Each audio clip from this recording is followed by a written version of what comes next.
2011 से लेके 2025 तक गोल्ड ने तो काफी अच्छा रिटर्न दे दिया, बट इन बीच में सिल्वर ने रिटर्न देना मिस कर दिया है। रीजन क्या था और आने वाले टाइम में सिल्वर अच्छा रिटर्न दे पाएगा या नहीं दे पाएगा, ये वीडियो में हम जानते हैं। 2011 में गोल्ड का प्राइस एक ऑन्स का था $1900। एक ऑन्स का मतलब है 31 ग्राम, अराउंड 31 ग्राम, और सिल्वर का प्राइस था $45 पर आउंस। 2025 में गोल्ड का प्राइस पहुंच गया है $3500 और सिल्वर $35 तक ही है। गोल्ड ने तो एक अच्छा रिटर्न दे दिया है, बट सिल्वर रह गया है पीछे। उसका रीजन क्या था? वही वजह से गोल्ड और सिल्वर का रेशियो काफी अनबैलेंस हो गया है, यानी कि 103 वर्सेस 1।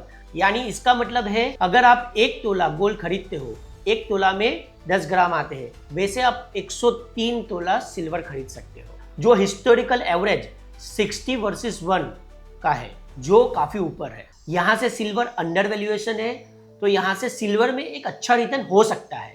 2021 से सिल्वर में जितनी डिमांड थी उससे उसकी सप्लाई काफी कम थी। 2025 में भी सिल्वर में ये कमी चलती रहेगी, यानी 118 ऑन्स की जरूरत है, उससे भी काफी कम सप्लाई होती है। तो ये सप्लाई क्यों कम हुई है? उसका सिंपल रीजन है, माइनिंग आउटपुट लिमिटेड है और डिमांड कॉन्स्टेंटली बढ़ रही है। यानी इंडस्ट्रीज में सिल्वर का डिमांड काफी ज्यादा हो रहा है, जैसे कि आईटी और ईवी सेक्टर्स में सिल्वर का डिमांड काफी है। ये 5 साल में लगातार सप्लाई गैप एक स्ट्रॉन्ग बुलिश इंडिकेटर है। तो पिछले 5 साल में सिल्वर में हर साल डिमांड बढ़ती रही है। गोल्ड और सिल्वर का ज्यादातर यूज कहाँ होता है? गोल्ड सिर्फ 10% इंडस्ट्रियल डिमांड में है, 50% सिल्वर, 50% से भी ज्यादा इंडस्ट्रीज में यूज होता है। गोल्ड ज्यादातर ज्वेलरी में और रिजर्व में यूज होता है, यानी रिजर्व का मतलब है कि कोई कंटेंजेंसी या कंट्री के लिए रिजर्व के लिए गोल्ड सबसे ज्यादा यूज होता है। सिल्वर का डिमांड इंडस्ट्रियल एप्लीकेशन में ज्यादा है, जो फ्यूचर प्रूफ बन सकता है, स्पेशली ग्रीन एनर्जी वाले टाइम में। पास्ट हिस्ट्री की बात करें तो प्रीशियस मेटल में सिल्वर ने सबसे ज्यादा रिटर्न दिया है, बट पिछले कई सालों में सिल्वर ने अंडर परफॉर्म किया है। तो चलिए जानते हैं गोल्ड वर्सेस सिल्वर का कुछ कंपैरिजन। क्रस्ट एब्यूडेंस का मतलब है जमीन के ऊपर के हिस्से में कोई मेटल इतनी मात्रा में नेचुरली मिलता है। ये जनरली 5 पर मिलियन यानी ppm में मेजर किया जाता है। गोल्ड 0.003 ppm और सिल्वर 0.08 ppm, यानी गोल्ड से 25 से 30 गुना, यानी सिल्वर ज्यादा कॉमन मेटल है जमीन में।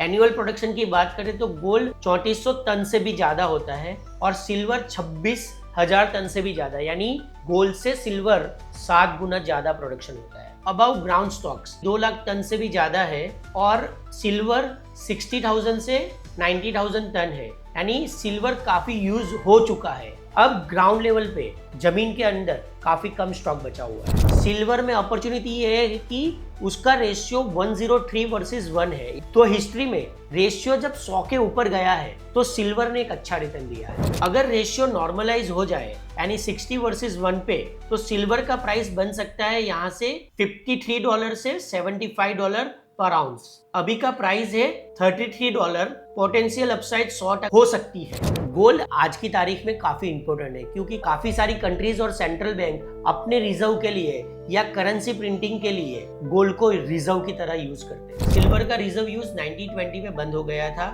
सिर्फ पेरू जैसी ही कंट्री अभी सिल्वर को रिजर्व की तरह होल्ड करती है, लेकिन सिर्फ सिल्वर का dual role industrial plus investment इससे लॉन्ग टर्म में रिलेवेंट बनता है। ये वीडियो देखने के बाद आप सिल्वर जरूर खरीदोगे, तो क्या फिजिकल सिल्वर खरीदोगे?